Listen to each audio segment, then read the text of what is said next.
अमिताभ बच्चन जी जैसे कभी कभी मेरे दिल में भी एक ख्याल आता है कि अगर मेरा सिलेक्शन नहीं हो पाया तो क्या मेरे पास कोई प्लान बी है। क्योंकि मैंने भले ही इंजीनियरिंग करी है, वो भी स्पेशली कंप्यूटर साइंस से, जिसके करने के लिए बहुत सारे लोगों की चाह होती है, बट मैंने कभी इतना सीरियसली अपने कोर्स को लिया ही नहीं है। तो बेसिकली जो सी फॉर कोडिंग होती है उसका मेरे को सी भी नहीं आता है। बट अगर बात करें प्लान बी की तो मेरे पास कोई भी प्लान बी नहीं है। बिकॉज मैंने किसी के मुंह से सुना था कि विकल्प आपके संकल्प को डगमगा देता है। यानी कि अगर आपके पास प्लान बी होगा तो डेफिनेट सी बात है आप प्लान ए पे फोकस नहीं करेंगे, क्योंकि आपको पता है कि अगर ये एग्जीक्यूट नहीं हुआ तो आप प्लान बी की तरफ शिफ्ट हो सकते हैं। तो इसीलिए I think plan be sometimes होना ज़रूरी है, बट समटाइम्स ये चीज़ें नहीं होनी चाहिए। स्पेशली करियर में आपको जो करना है आप वो डेफिनेटली उसके 100% दीजिए, क्योंकि अगर हमें ये नहीं मिला तो डेफिनेट सी बात है भगवान ने इससे कुछ बेटर हमारे लिए सोच के ही रखा होगा। खैर, आज का नया दिन मैं स्टार्ट करने जा रही हूँ, तो अपनी मॉर्निंग की शुरुआत तो मैं जनरली वोकैबलरी से ही करती हूँ। समटाइम्स मैं वोकैबलरी को रेगुलर बेसिस पे नहीं कर पाती हूँ। हालांकि आज तक मेरे पास बहाने थे कि बीच बीच में कॉलेजेस आ जाते हैं, बट अब तो वो भी ख़त्म हो चुके हैं। ट्यूशन्स मेरे बहुत ज़्यादा मैंने कंसाइज कर लिया है, मतलब कुछ एक ट्यूशन देती हूँ जितनी मेरे को ज़रूरत होती उतनी ही। तो अभी सिर्फ और सिर्फ पढ़ाई के अलावा मेरे पास और कुछ भी काम नहीं है। और अगर इसके बाद भी मैं नहीं पढ़ती हूँ तो फिर इसमें तो पूरी की पूरी मेरी गलती होगी अगर मेरा इस बार भी सिलेक्शन नहीं होता है तो इसलिए 100% लग जाते हैं अपनी तैयारी में हम लोग। जैसे कि आप सबको पता है कि CHSL एग्ज़ाम की डेट एंड एग्ज़ाम फॉर्म दोनों ही रिलीज़ हो चुके हैं। तो जो एग्ज़ाम डेट है वो 1 जुलाई से 12 जुलाई रहने वाली है। तो अगर हम टोटली बोलूँ तो कम से कम हमारे पास 80 दिन है। चलो 5 दिन हम हटा भी देते हैं, कुछ ब्रेक वगैरह आ जाएंगे, बट हमारे पास 75 डेज़ है। कुछ टाइम पहले 75 डेज़ चैलेंज बहुत ही ज़्यादा ट्रेंड पे था, तो क्यों ना वो 75 डेज़ चैलेंज आप लोग ले सकते हैं। आपके पास ये ऑप्शन है, समय भी है। 75 डेज़ चैलेंज लीजिए कि बिना रुके बिना थके आप 75 डेज़ तक without any a single day का ब्रेक लिया पढ़ाई करेंगे रोज़। हाँ, मैं मानती हूँ कि डेली 10-12 घंटे पढ़ना इम्पॉसिबल है, मतलब नहीं पढ़ सकते हम डेली, इवन टॉपर भी क्यों ना हो, जितना मेरा मानना है नहीं पढ़ सकते हैं। बीच में ब्रेक आना इज़ नॉर्मल। स्टार्टिंग में मेरे को ऐसा लगता था कि जैसे मैं 2-3 दिन पढ़ती हूँ और फिर मैं 1 दिन या 2 दिन का फिर ब्रेक लग जाता है, मतलब मैं उतना प्रोडक्टिव नहीं कर पाती हफ्ते के सातों दिन को। तो मैं डिसअपॉइंट हो जाती थी, नर्वस हो जाती थी।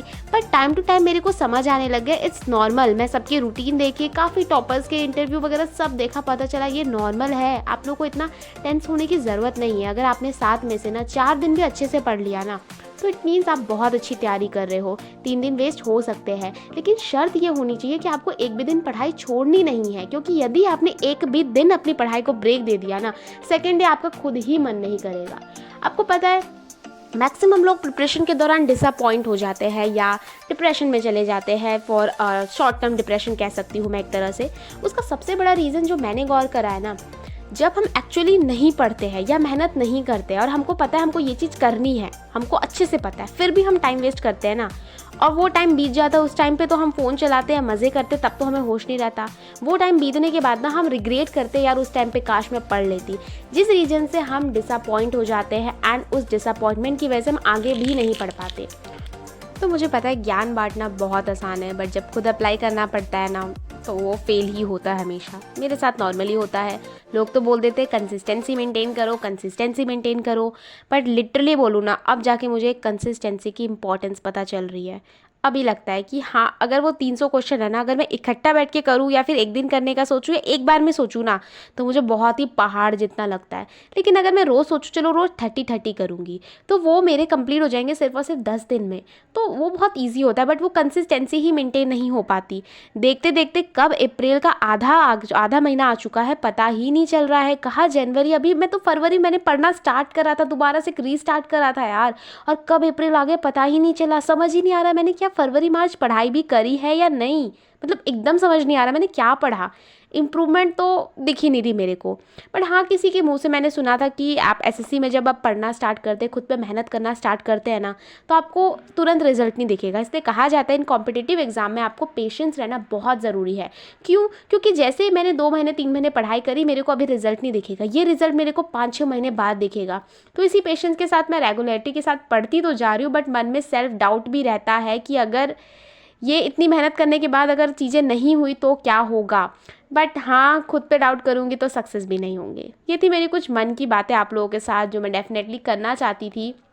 कोई टॉपिक नहीं है टॉपिक से इर्द गिर्द, लेकिन हाँ कुछ बातें थी जो मैं बोलना चाहती थी कि हाँ टेंशन मत लो, नहीं है प्लान बी छोड़ो, प्लान बी ए के पीछे ना इतनी शिद्दत से पढ़ो ना कि वही भाई तुम्हारा होगा।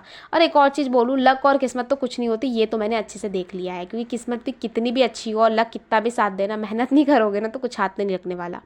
इसीलिए इसी के साथ मेहनत करते चलिए। मेरा तो लंच आ चुका और मैंने अपना आधा दिन तो स्पेंड बहुत अच्छे से कर लिया। बाकी बचा हुआ दिन मैं GK and maths mock test के साथ करूँगी। इसी के साथ मेरे को मैथ्स के रिगार्डिंग ना बहुत सारे आजकल कमेंट आ रहे हैं। इसी के साथ सोच रही हूँ एक शॉर्ट वीडियो शूट भी कर दूँ, बट नहीं हो पा रहा शॉर्ट में, क्योंकि मुझे बहुत कुछ बताना है आपको मैथ्स के बारे में। देखिए, अगर आपका सिलेबस कंप्लीट नहीं है तो उसका सिंपल सा आंसर है, जाओ और जाके सिलेबस कंप्लीट करो। 1 मिनट, सिर्फ सिलेबस कंप्लीट नहीं करना है आपको, साथ में ना प्रीवियस ईयर भी लगाने हैं। अगर आपने वीडियो देख के और जस्ट जो वीडियो में क्वेश्चन कराया ना वो क्वेश्चन एक बार करके छोड़ दिए ना और नोट्स नहीं बनाए तो कोई फ़ायदा नहीं है, वो सब आप टाइम वेस्ट कर रहे हो, क्योंकि 2-3 महीने बाद ना आप डेफिनेट सी बातें वो सब भूल जाओगे, आपको सिर्फ 0% याद रहेगा। इसीलिए कहती हूँ हर चैप्टर को पढ़ने के बाद ना क्वेश्चन आंसर याद से प्रीवियस ईयर लगाइएगा। हर न्यू चैप्टर पे जाने से पहले ना प्रीवियस चैप्टर के जो आपने नोट्स बनाए ना उनको रिवाइज कीजिएगा।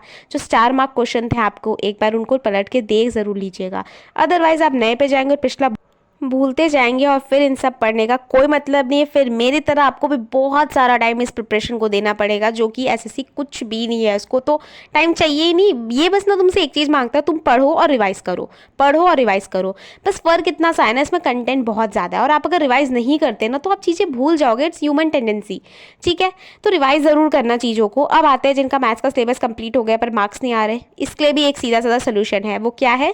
अरे भाई मॉक दो, सेक्शनल मॉक दो ना, पर डे 4 से 5 मॉक दो। मतलब आपका सिलेबस कंप्लीट हो गया ना, मैथ्स तो आपको कभी छोड़नी ही नहीं है। डेली का टारगेट होना चाहिए 100 to 150 क्वेश्चन तो आपको मिक्स्ड प्रैक्टिस करनी ही करनी है। चाहे आप पीडीएफ से कर लो मिक्स्ड क्वेश्चन, अगर पीडीएफ से नहीं भी करना है मैं कहूँगी बेस्ट ऑप्शन है मॉक के थ्रू। मॉक से होगा क्या ना, आपको टाइम के अंदर क्वेश्चन करना आ जाएगा। लाइक अभी मैं सेक्शनल मॉक देती हूँ ना तो मेरे साथ ये होता है ना, उसमें से ये लगा लो कि 20+ क्वेश्चन या 22 क्वेश्चन तो मेरे को आते आते रहते हैं। होता क्या है ना, मेरे पास टाइम ही नहीं बचता। स्टार्टिंग में जब मैं अटैम्प्ट करती थी ना, मुश्किल से 20 मिनट के अंदर मैं 15 क्वेश्चन अटैम्प्ट करती थी, और मेरे को ज़्यादा दिन नहीं हुए, मुश्किल से 4-5 दिन हुए जब मैंने रीस्टार्ट करी ये चीज़ें।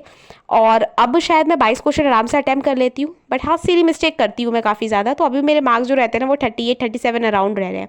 मेरा टारगेट है इसको जल्द से जल्द मैं 44-45 तक पहुँचाऊँ, सो डैट मैं एग्जाम में जब मेरे पास 20-22 मिनट रहेंगे मैथ्स के सेक्शन को करने के लिए, तो जो न्यू क्वेश्चन आएंगे ना मैं उनको भी अटैम्प्ट करके आ सकूँ, थोड़ा सा मुझे सोचने का टाइम मिल जाए।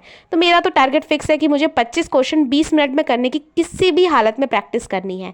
तो इसी के साथ मैंने मैथ्स का मॉक दिया है आज, और अभी मैं मैथ्स का मॉक देने के बाद मैंने एनालाइज करने के बाद मैं जीके का अपना रिवाइज़ कर रही हूँ पूरा का पूरा प्रीवियस, क्योंकि जीके ने मेरी हालत ख़राब कर दी थी। बट हाँ थोड़ा सा प्रीवियस ईयर करने के बाद अब थोड़ा सा कॉन्फिडेंट आ रहा है, कुछ सेक्शन मॉक लगाए जीके में तो अब थोड़ा सा स्कोर अच्छा आ रहा है। तो अब मैं प्लान कर रही हूँ फिर से मैं दोबारा से फुल मॉक के पीछे जाऊँ, तो आप लोग को रेगुलर बेसिस पे मेरे कम्युनिटी पे भी फुल मॉक मिलते रहेंगे। तो अब आज के लिए इतना ही रखते हैं, मिलेंगे आपसे अगली वीडियो में। कमेंट करना बिल्कुल भी ना भूले और चैनल को सब्सक्राइब कर दीजिएगा अगर आपने नहीं किया, क्योंकि डेफिनेट सी बात है 70% लोग मेरे चैनल को सब्सक्राइब ही नहीं करते। क्यों नहीं करते हो? कर देना डेफिनेटली। तब तक ले बाय बाय, मिलते हैं अगली वीडियो में।